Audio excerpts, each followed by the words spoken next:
Assalamu alaikum students, welcome to your science class. I hope you all are healthy and enjoying the videos and doing your assignments.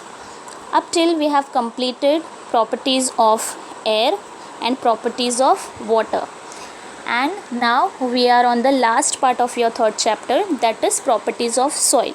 So today we learn about that. So come along students. We have learned about soil in 6th standard. Okay, now let's recall students, what is mean by soil? How is soil formed? Answer is the upper layer of earth in which plants grow, a black or dark brown material typically consisting of a mixture of organic remains, clay and rock particles. Second question is, what are the ingredients of the soil? Answer: air, water, minerals and organic matter, living and non-living, are the basic ingredients of soil. So, color is an important property of soil. The soil gets its color as a result of several processes. The color of soil near land surface is darker than the color of the lower layers. Soil may be of different colors such as black, red, copper, yellow, grey. We have to do one experiment. For this you have to take 3 measuring cylinders, 3 glass funnels, filter paper, water, fine sand, coarse sand, soil from an earthen pot used for growing plant, etc. Now what is the procedure? Fit cones of the filter paper in the 3 glass funnels. Fill the cones with equal quantities of A. Sand, B. Sandy soil, that is silt, and the third clay respectively. Place the funnels on the measuring cylinders, pour 1 test tube of water into each of the funnel and observe how much water is collected in each measuring cylinder. This is tell about soil texture. Now what is soil texture? Soil contains particles of different sizes. The texture of the soil is determined by the proportion of particles of the various sizes in it. Now, based on the soil texture, we have different types of soils. First is sandy soil. The proportion of sand, that is large particles, is high in sandy soil. Water drains rapidly through sandy soil. It is easy to plug this soil, but it is less fertile. This is because the particles of sandy soil are made up of the minerals called silicon dioxide, quartz. These particles do not dissolve in water and therefore the soil has very little capacity to supply nutrients. Second one is silt soil. The particles of silt soil are of medium size. Silt soil is not as pluggable as sandy soil. However, it is much more pluggable than clay soil. This soil contains a large proportion of organic materials. Its capacity to supply nutrient is much greater. Silt soil is also called sedimentary soil. The third one is clay soil. In this soil, the proportion of small particle is maximum. The particles of clay soil feel smooth to touch. Clay soil has a high water holding capacity. Now, soil structure.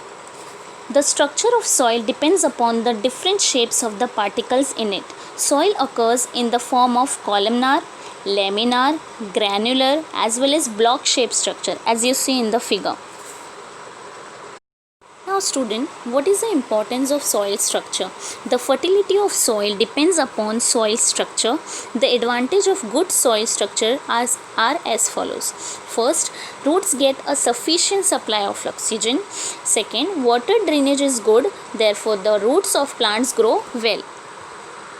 Now uses of soil. First use of soil is plant conservation, to help plants to grow. Second is water conservation. Soil holds water. As a result, by means of bunds and lakes, we can get water for us throughout the year. Third is plasticity. What is plasticity? Soil can be given any required shape.